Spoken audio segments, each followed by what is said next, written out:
Estou entrando aqui na live, já estamos no ar aqui. Chegando, organizando, peraí. Tá bom, acho que tá dando para ver. Vocês têm pessoal já entrando? Tá ok, Letícia, vamos lá. Chegando aqui, gente, mais uma live. Mudanças de Impacto, nossa série aqui do Cívico, trazendo nossos empreendedores, as iniciativas que estão aí trabalhando em soluções para os nossos desafios. E agora, mais do que nunca, que a gente está vivendo essa transição aí de um mundo que a gente conhece para um mundo que a gente ainda não sabe qual vai ser, mas a gente já entendeu que é um mundo com muito mais responsabilidade. Todo mundo acha que está se dando conta disso, né? Aos poucos, mas a gente chega lá. Então, essa live a gente vai trazer, hoje eu vou conversar com o Felipe Gasco, que é sócio fundador da Do Local, uma startup incrível que faz um trabalho de alimentação consciente. Como assim? Eles nasceram com o propósito de mudar o sistema alimentar do mundo. O que seria isso, né? É forte. Então, a pergunta aqui que ele trouxe é o que você alimenta quando se alimenta?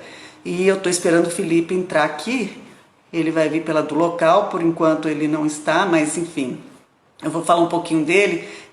A Do Local é uma nova residente lá do Cívico, chegou há uns 4 meses e assumiram agora ali o café do Cívico. Para quem já foi lá, já frequenta lá o coworking, né, o nosso hub de impacto cívico social, já deve conhecer. Eles começaram agora essa nova fase do Local, que é trazer assim o conceito mesmo do trabalho que eles realizam. Então, o Felipe é um cara com uma experiência incrível. Ele é engenheiro, né, engenheiro ambiental, e até escrevi aqui com mestrado em Economia de Desenvolvimento Sustentável pela École des Ponts et Chaussées na França. Tem muita experiência e muito propósito, porque eles mesmos dizem que eles são apaixonados pela causa. Apaixonados, realmente vivem isso, né, com agricultura local, trazendo todo um propósito também de trazer oportunidade para mulheres que são cozinheiras do local, são mulheres que estão nas regiões de periferia, no caso aqui é Paraisópolis, aqui em São Paulo, eles estão expandindo. Estou esperando o Felipe, eu acho que ele estava ali a posto, mas até agora não entrou não, Felipe, vamos ver, daqui a pouco ele está chegando aqui para contar um pouquinho dessa história. Mas eu não sei como é que vocês estão vendo esse momento, né, essa transição que a gente está vendo, como a gente estava conversando de um mundo para outro, e a alimentação nisso, né? A gente está falando também de uma questão que é uma questão assim, crucial, que é a fome, né? Quando a gente fala de alimento, a gente fala de fome. E o mundo tem mais de 820 milhões de pessoas que estão, né, numa situação de fome. Agora sim, vamos ver. Aqui o Felipe. Tararã. Felipe? Cadê você? Agora sim. Tudo bem? Estava te esperando aqui. Não tava bem? aparecendo para mim a live, mas agora tá, agora foi. Tudo ótimo, e você? Tudo bem, já estava aqui falando há um tempinho sobre a Do Local, sobre essa proposta que vocês trazem de revolucionar mesmo a alimentação. E, bom, já dei uma introdução aqui, falei um pouquinho, mas a gente vai repetir, né, essa história de vocês que começou há pouco tempo, que já tem feito e já tem impactado tanto, né, já tem feito tanto em termos de impacto. E aí, Felipe, a gente está nesse momento, que é um momento muito de incertezas, né? Ou pelo menos que se abriu muito mais do que a gente estava antes do coronavírus, né? A Covid-19, todo mundo está falando, chegou para não só trazer uma nova consciência, né? Não é só trazer o medo ou né, preocupação, mas também uma visão de que a gente precisava talvez passar por algo assim. Então, não que a gente precise, muita gente está sofrendo aí, é difícil falar isso, né? Mas o mundo, no sentido mesmo planeta. E a alimentação, a produção, o consumo, tudo isso faz parte dessa nossa reavaliação. Então, como Do Local traz esse propósito, eu queria que você começasse falando como é que surgiu essa ideia, que eu sei que vocês são apaixonados pela causa. e falar um pouquinho desse propósito do local, que é de realmente criar uma revolução, né, no mundo da alimentação. A gente fala que assim, a gente não quer criar uma revolução no mundo da alimentação, a gente quer criar uma revolução através da alimentação, né? A gente tem muito esse monte, né? A comida transforma. E eu acho que essa ideia, ela veio muito baseado em dados mesmo da realidade, né? Assim, eu sou engenheiro ambiental de formação e desde cedo olhei muito para esse indicador que a gente consome 1,8 vezes a quantidade de recursos naturais que o planeta é capaz de repor a cada ano. E aí, enfim, quando você vai olhar alguns dados sobre isso, né, você vê que metade da superfície habitável do planeta é coberto por produção agrícola e que, assim, quase 80% dessa produção agrícola, dessa superfície dedicada à produção agrícola, ela é usada para produzir ou carne ou laticínios, ou alguma produção que dá suporte à produção de carne ou laticínios, né? E os outros 20% é dedicado à produção vegetal. E aí quando você vai olhar o share de calorias consumidas no mundo, ele é exatamente o contrário. E o share de proteínas é tipo 30-70. Também 30% de carne e laticínios e 70% de vegetais. Então, assim, tem um pareto muito claro no que está, de fato, causando um impacto ambiental na maior parte da superfície do globo. Então, a motivação de criar do local veio muito daí.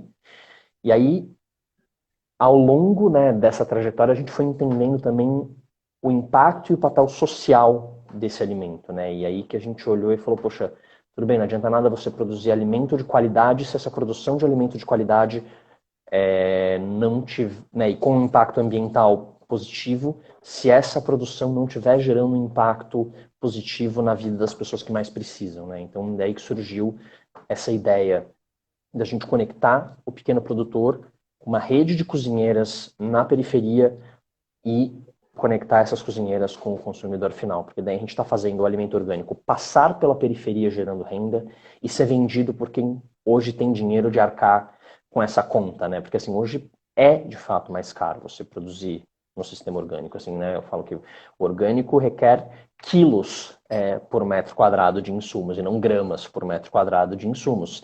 Só isso já muda totalmente a conta, a quantidade de mão de obra, mas isso tem um lado bom também, né? Porque você pode ter mais pessoas trabalhando no campo. Então, assim, hoje, enfim, né, toda a logística que você precisa para trabalhar com produtos frescos, ela é diferente da logística que você precisa para trabalhar com produtos empacotados. Então, acho que hoje acaba tendo uma confusão muito grande, né? Quando você vai falar do debate do modo de produção, né, entre o orgânico e o convencional, às vezes a gente acaba colocando coisas diferentes na mesma balança. Então, acho que a ideia aqui hoje é conversar um pouco sobre esse papel da produção de alimentos e o impacto das nossas escolhas alimentares nesse sistema que está posto e que eu acho que justamente é o que o Covid nos traz, essa oportunidade de rever, né? Assim, de a gente entender de fato o que é necessário nesse sistema, né, se você tirar, enfim, 80% dos caminhões e aviões de circulação, o que fica, né? Como que a gente se reorganiza como espécie para poder continuar tendo uma Para a gente existência seguir, né? Para a gente favorável, seguir para a gente seguir evoluindo. bem. Exato. É, E não é só seguir, é e seguir aí bem, né? seguir bem, e não só para um grupo, né? A gente seguir bem é relativo também, porque quando a gente fala de autocuidado, boa alimentação, a gente está, imagina, falando de um grupo muito pequeno que tem essa possibilidade, né, de alimentação saudável, como você falou, orgânica, porque é caro, né? Porque não existe hoje, tanto é que a ODS, a segunda, né, o Objetivo de Desenvolvimento Sustentável da ONU, o segundo é acabar com a fome, né? A fome é algo impressionantemente ainda nos dias de hoje, que se tem tanta possibilidade, né, de produção e tanta tecnologia. A gente tem 800, eu estava falando nisso, mais de 820 milhões de pessoas passando fome no mundo. Então, quer dizer, é um total desequilíbrio. E aí eu acho que entra a responsabilidade. Eu não sei se você pensa assim, né, no sentido, não só porque você criou uma plataforma que traz esse propósito de olhar, né, desde o pequeno agricultor, como é que você né, cria a possibilidade dele realmente gerar uma renda, e aí trazer também, né, para mulheres que estão, né, numa situação de vulnerabilidade, não tem poderem ser capacitados, quer dizer, vocês, claro que vocês têm esse olhar, mas eu digo, como é que soluciona, né? Como é que a gente sai e entende a responsabilidade de cada um? Que eu acho que quem mais tem mais responsabilidade, né? Mais tem acesso, mais tem recursos, né? E eu acho que é hora da gente assumir esse papel, né? É, exato, assim, eu acho que, né, no fundo, assim, eu me incluo nessa categoria, né, então eu falo assim, a gente está sentado em cima de uma pilha de privilégios, né, então eu acho que a gente tem que escolher muito bem o que a gente vai fazer com esse privilégio, e para mim, a alimentação é uma alavanca de ação muito mais potente do que a maioria de nós imagina. Né, você escolher o que você vai comer tem um potencial muito grande de fazer uma mudança social, assim. Então eu acho que todos nós que temos condições econômicas de poder escolher aquilo que a gente vai comer, a gente deveria escolher com cuidado. Eu costumo fazer uma provocação para as pessoas assim, que você pode tentar imaginar a historinha, né, de cada alimento que você consome, por até qual foi a historinha que ele percorreu até chegar em você. E se você não conseguir imaginar essa historinha, provavelmente você não deveria consumir esse alimento. Porque ele foi ou muito processado ou viajou muito. Então, assim, cada coisa que você vai pôr no seu prato, que você vai comer, você tentar imaginar, né? Então, beleza. Então, essa banana aqui, ela provavelmente foi cultivada por um produtor no quintal dele, colhida e trazida de caminhão até São Paulo, e eu vou comer essa banana tranquilo porque eu sei de onde ela está vindo, porque, sei lá, eu comprei ela no Instituto Chão, então eu consigo saber de onde ela está vindo.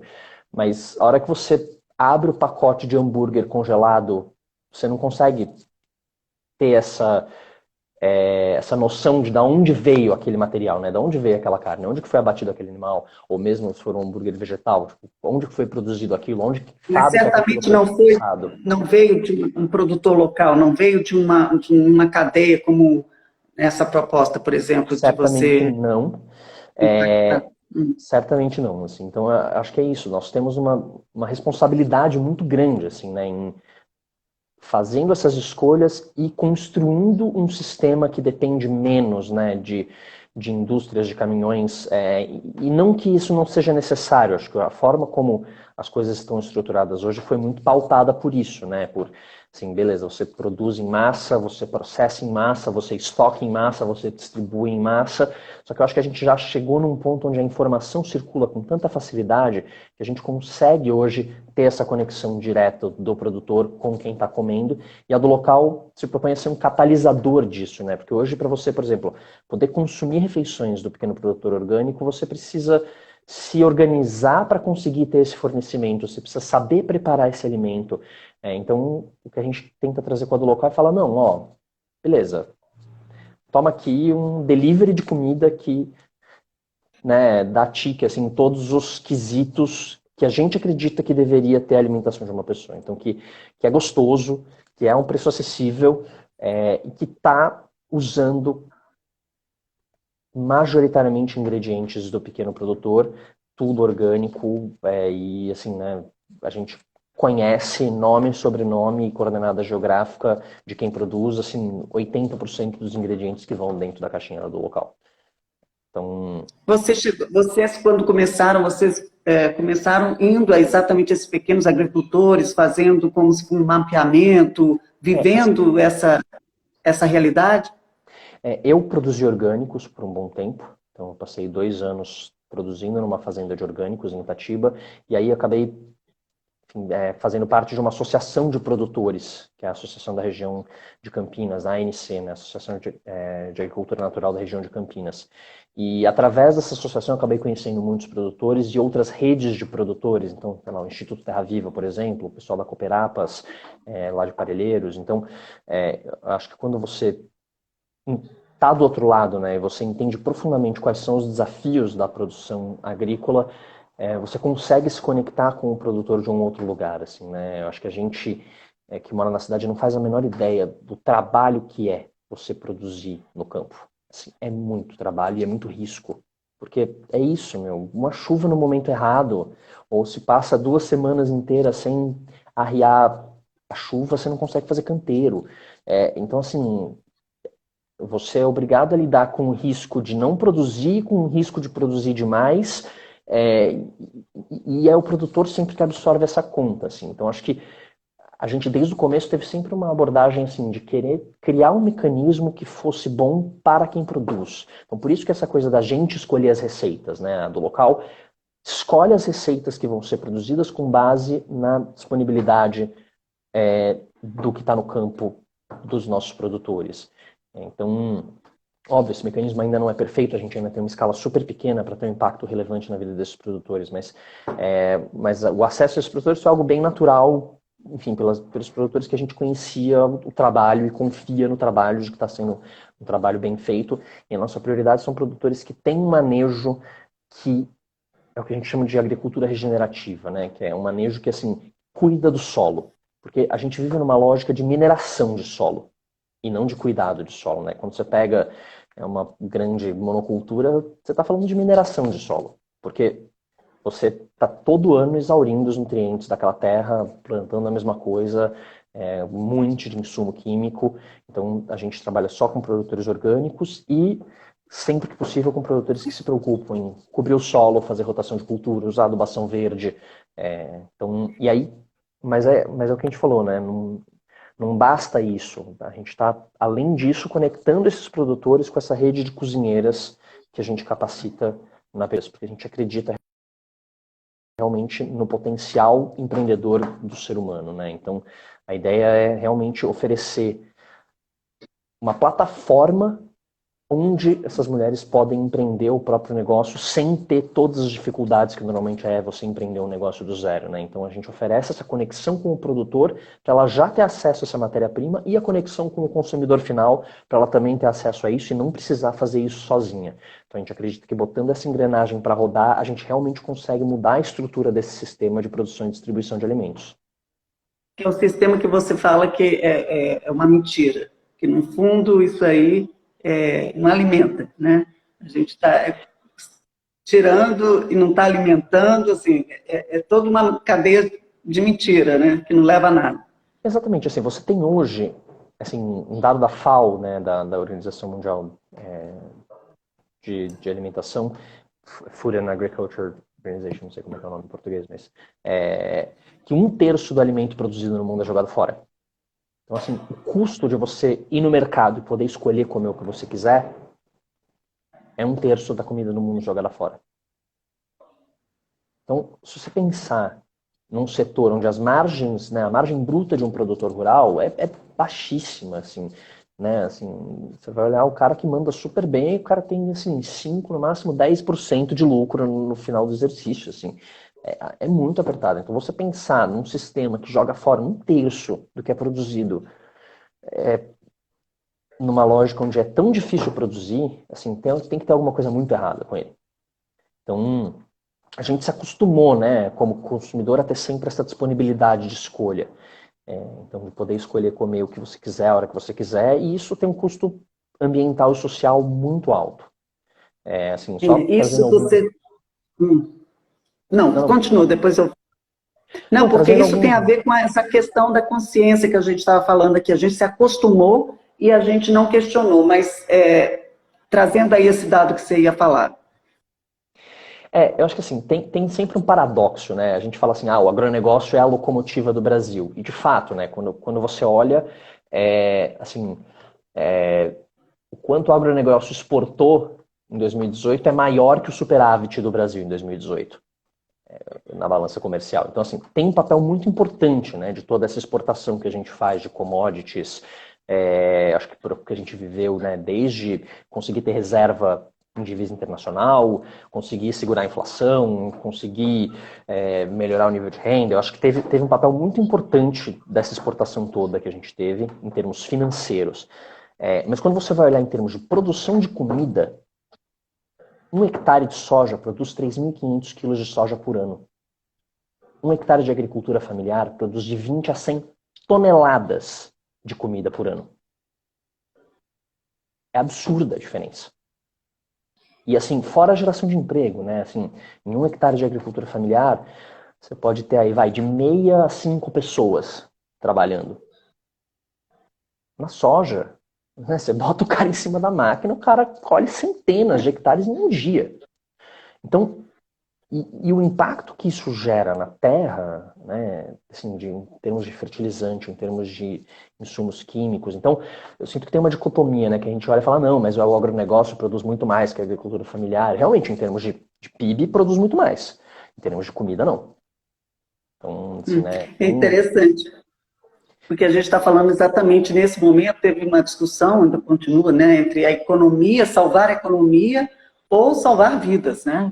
No sentido assim, a situação que a gente está tendo que realmente se ficar, né, nesse afastamento para não contaminar, não criar, né, essa curva subir muito.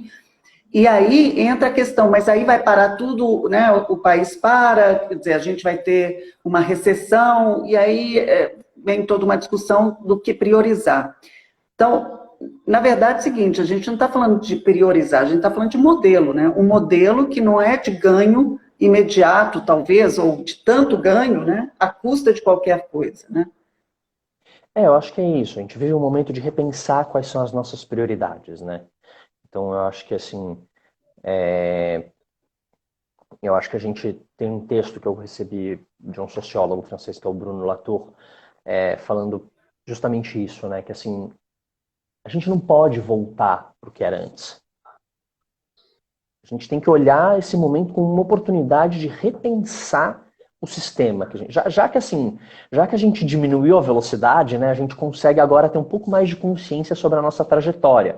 Eu acho que a gente estava conduzindo a 250 por hora sem poder nem tentar muito desviar a trajetória, porque senão você derrapa, né? E agora a gente meio que foi obrigado a dar uma puxada no freio de mão e acho que consegue ter um pouco mais de consciência sobre qual que é a direção que a gente está querendo tomar como espécie. Assim, acho que tem uma analogia muito grande, né, na crise que a gente está vivendo com o coronavírus, com a crise ambiental e social que a gente está vivendo, só que os horizontes são diferentes, né? Então, assim, isso aí é uma analogia que o próprio que tá nesse texto que eu falei, que assim ele fala que no coronavírus a gente, né, mede as nossas ações e consequências em horas, dias e semanas.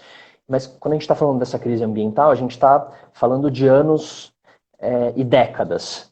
Né? Então, mas o efeito talvez seja ainda maior, né? Acho que essa crise da pandemia a gente vai enfrentar e vai superar, mas assim, essa nova realidade ecológica e social que a gente vai viver é uma coisa que a gente nunca experimentou e que talvez nunca passe.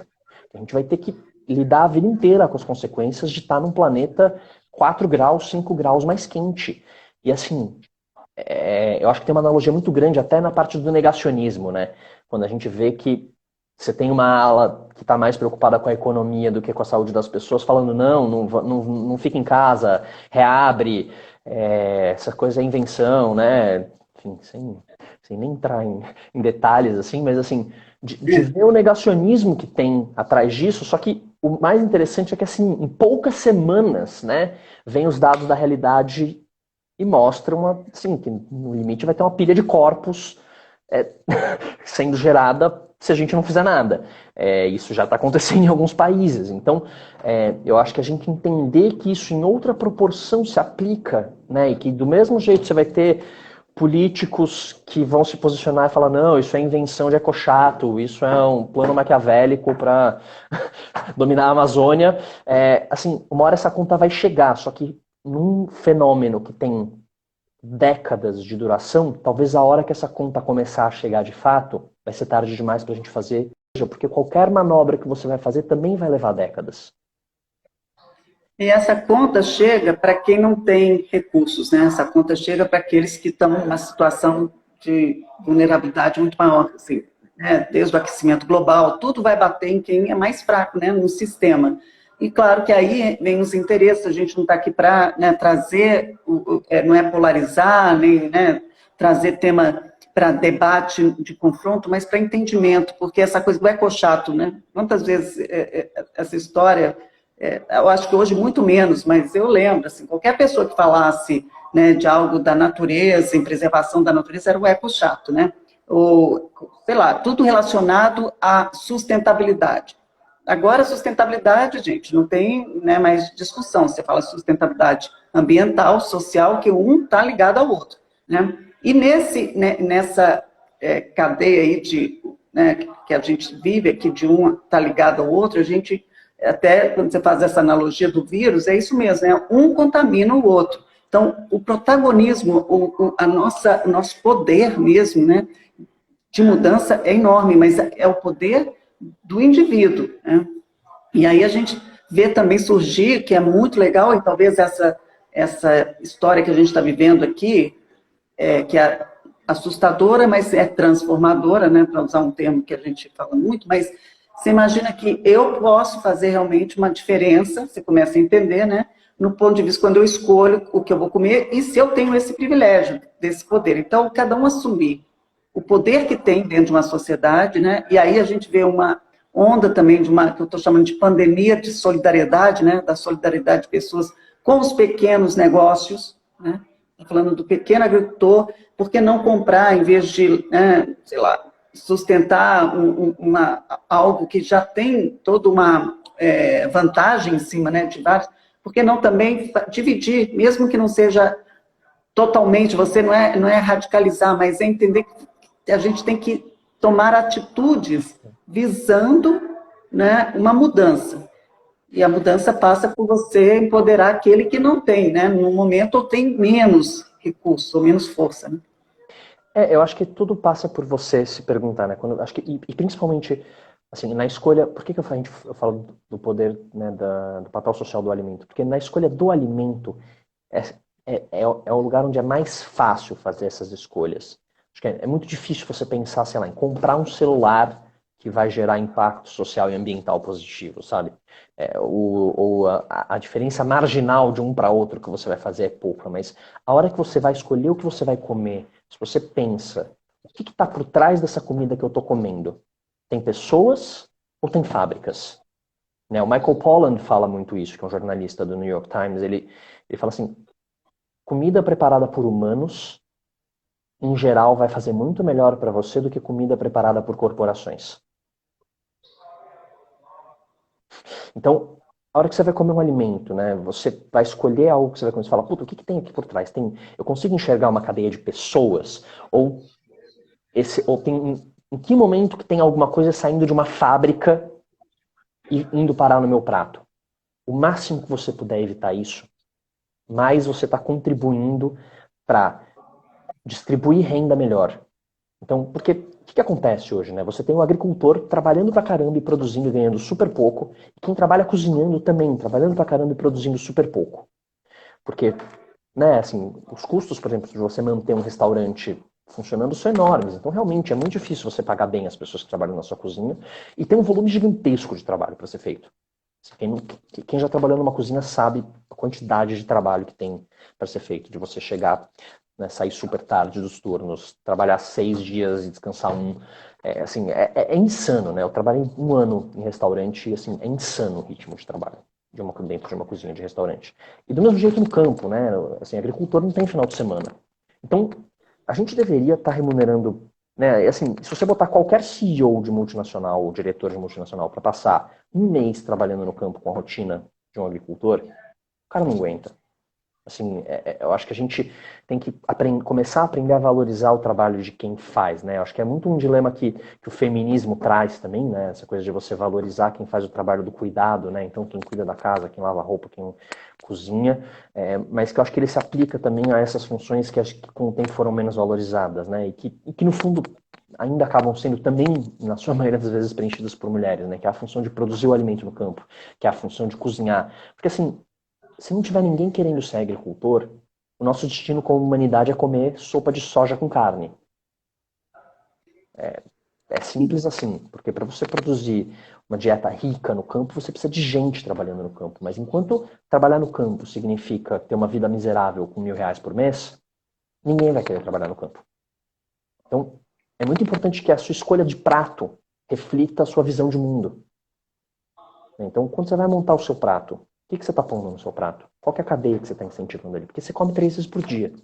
Então, se cada momento que você vai comer, você faz uma escolha consciente de falar, não, eu sei o impacto que esse prato está gerando para trás, você está criando um gradiente de mudança positiva. E a do local se propõe a trazer isso empacotado para viagem, vamos dizer assim.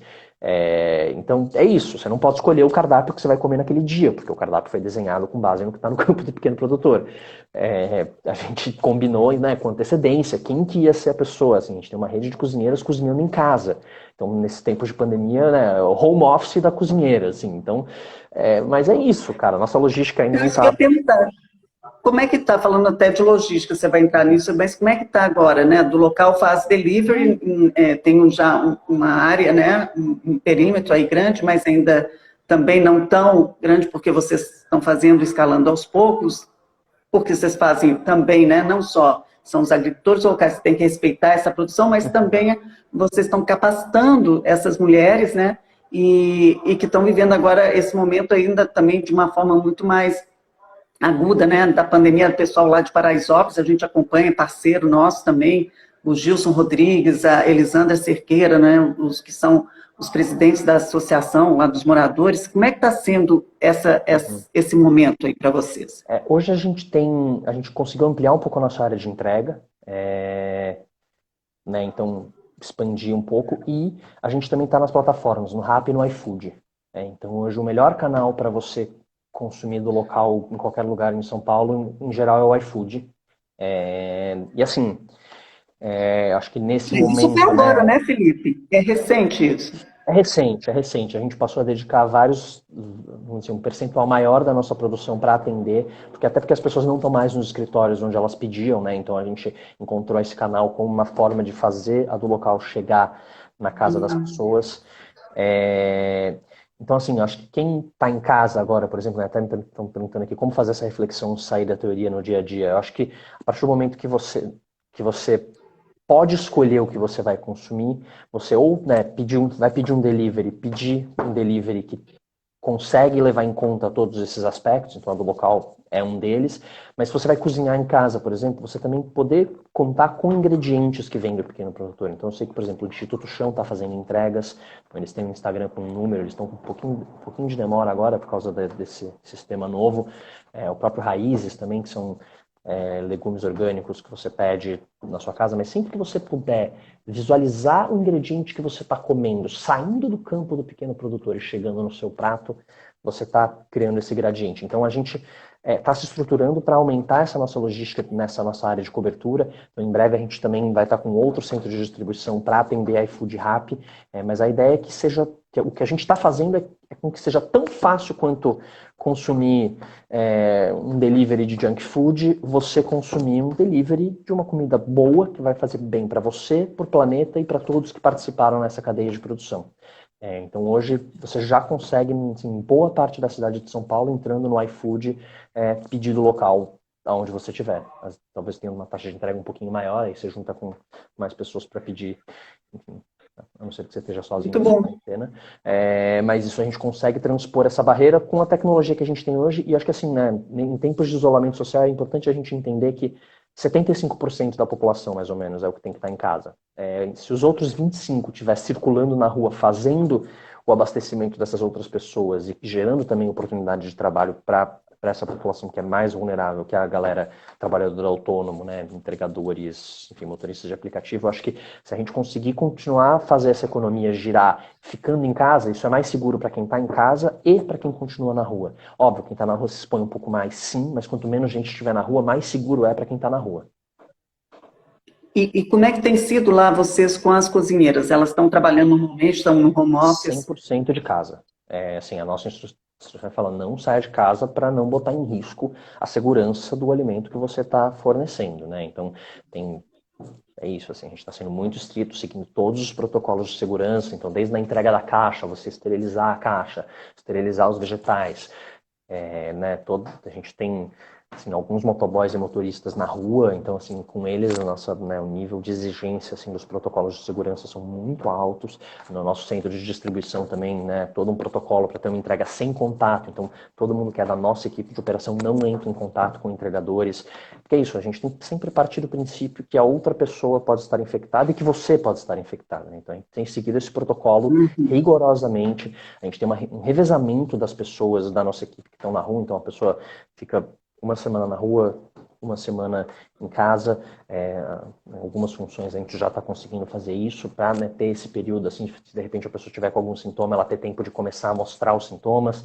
Então a gente está com toda uma estruturação para garantir 100%, assim, 100% é muito pretensioso, mas garantir o máximo possível a segurança do alimento que a gente está oferecendo para as pessoas, além de garantir a procedência dele e de que ele faz girar uma roda econômica que cria impacto positivo na vida das pessoas. Felipe, a gente está nessa fase aqui que a gente não está convivendo um com o outro, já tivemos que, claro, parar a operação lá do Cívico, até, né, segunda ordem, até a gente entender realmente o cenário, como é que está. E o café, né, o café do local, que é o novo café lá do Cívico, estava já, né, crescendo, uma loja conceito, que é a primeira loja que vocês têm, né? Que dentro desse propósito que começa com delivery, vocês também querem trazer todo este conceito, né? Em uma loja, nada melhor para fazer isso, tangibilizar isso, né? E chegar isso nas pessoas que estão também, né, buscando caminhos para fazer parte dessa mudança. E esse momento a gente teve que parar, né? E aí eu fico aqui pensando, né? O quanto a gente, às vezes, acha que aquilo que está ali, né, vai ficar para sempre. A gente tem que realmente valorizar, né, tudo que a gente tem em termos de oportunidade e de acesso, né?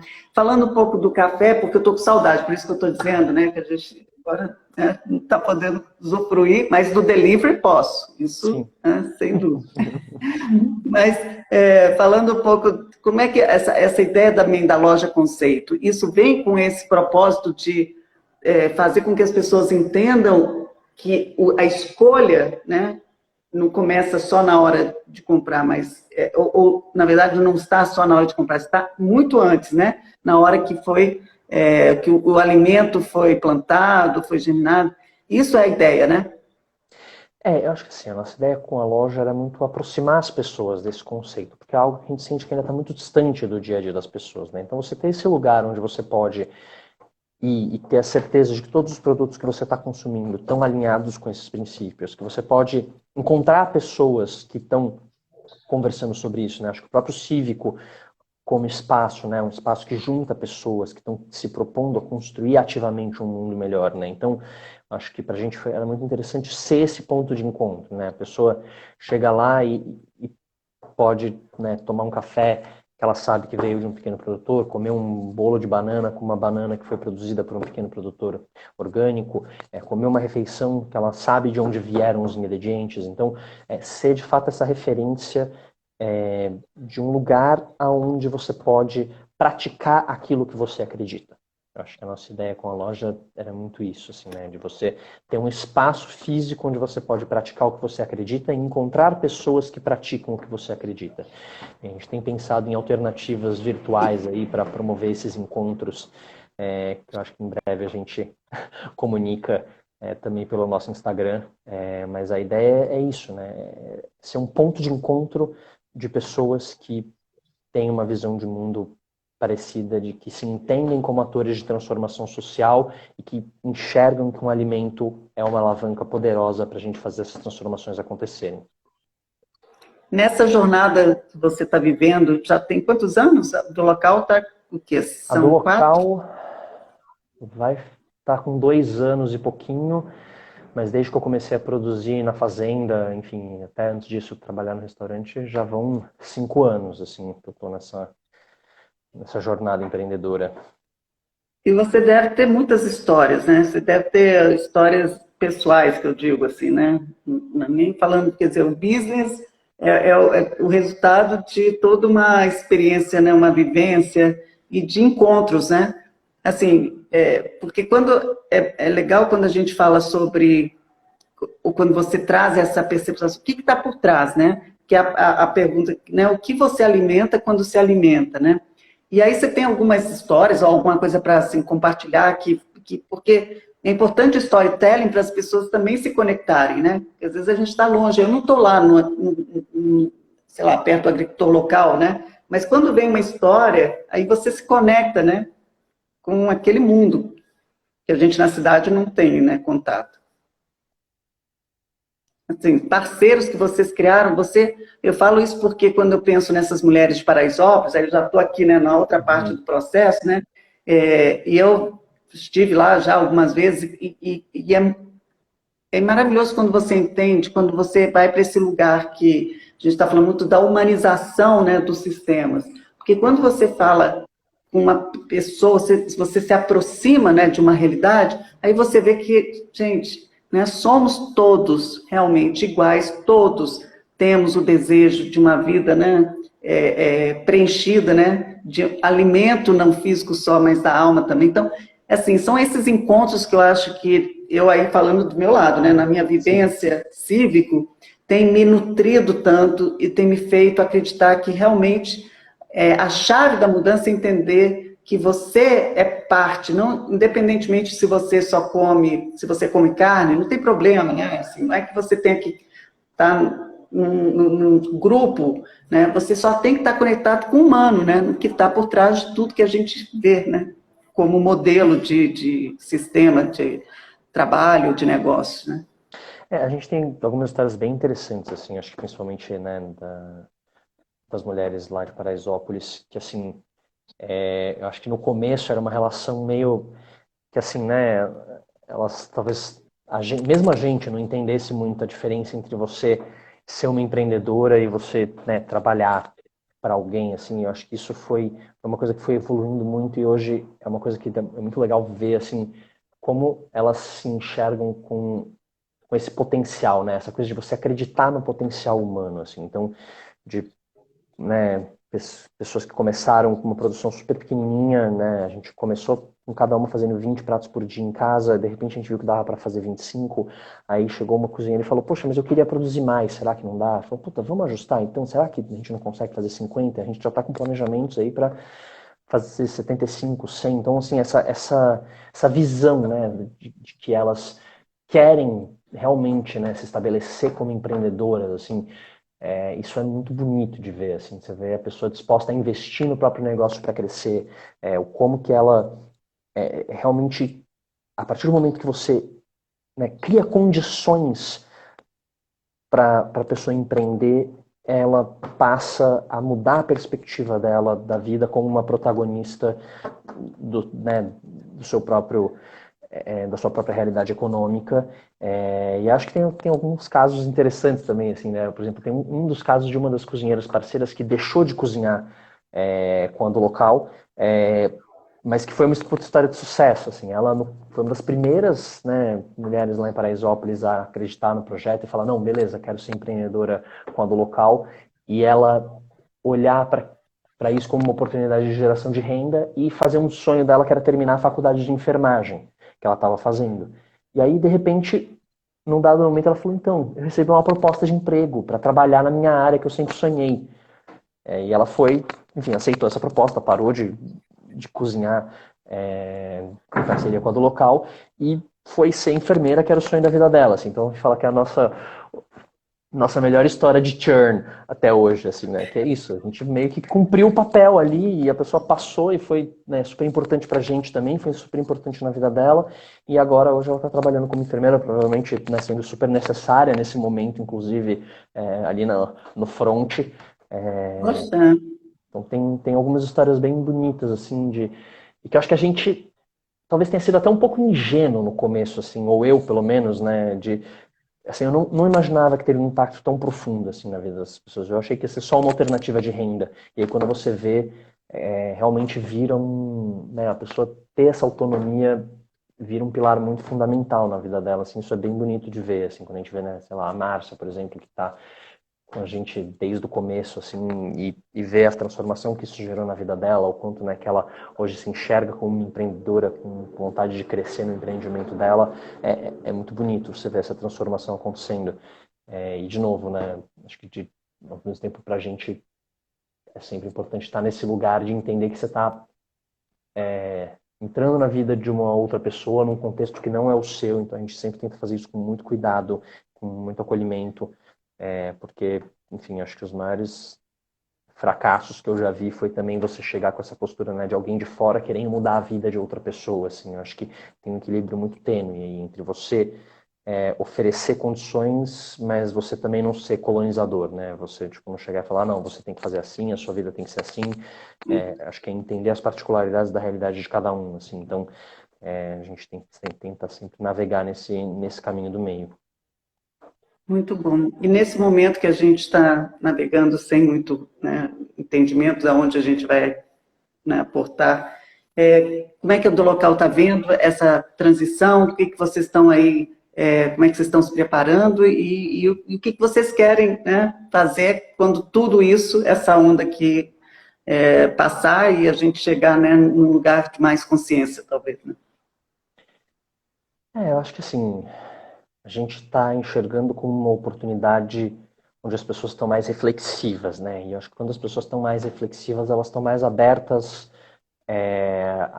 a novas lógicas. Então a gente está com uma preocupação muito grande de, para além, né, de óbvio, é uma oportunidade, as pessoas estão em casa, estão pedindo mais delivery, a gente, enfim, está tendo que meio que se reposicionar geograficamente para atender isso. Acho que do ponto de vista mercadológico tem uma oportunidade óbvia, mas para a gente, muito mais do que isso, é uma oportunidade de as pessoas estarem no momento onde elas estão repensando os hábitos dela, onde elas estão repensando, né, o que elas querem deixar para o mundo, elas estão repensando o impacto delas no coletivo. Eu acho muito bonito esse momento onde está todo mundo engajado por um resultado coletivo, né? Tá todo mundo disposto a abrir mão de benesses, vamos dizer assim, de prazeres individuais, né? De sair de casa, de encontrar com os amigos, em nome de um bem que é coletivo, né? Que é a gente achatar a curva de contágio. Então, eu acho que esse aprendizado inspira muito a gente enxerga como grande oportunidade de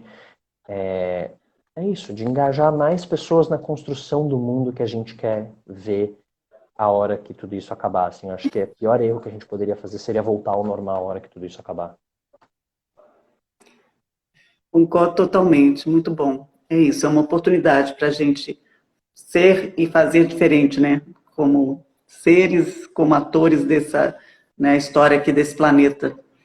Olha, obrigada, Felipe, foi muito bom poder, né, trocar essas palavras com você, agora que a gente não está se vendo, doida para voltar e a gente tomar aquele cafezinho ali do local, mas parabéns aí por vocês, né, fazerem todo esse movimento também de reorganizar para atender, né, demandas, é isso, e a gente saber que a cadeia que tem, o sistema que existe aí, a gente está nele, né, não adianta achar que a gente não tem nada a ver com isso. A gente tem, né? Então, que bom que a gente tem, porque a gente pode fazer diferente, né? Pode mudar.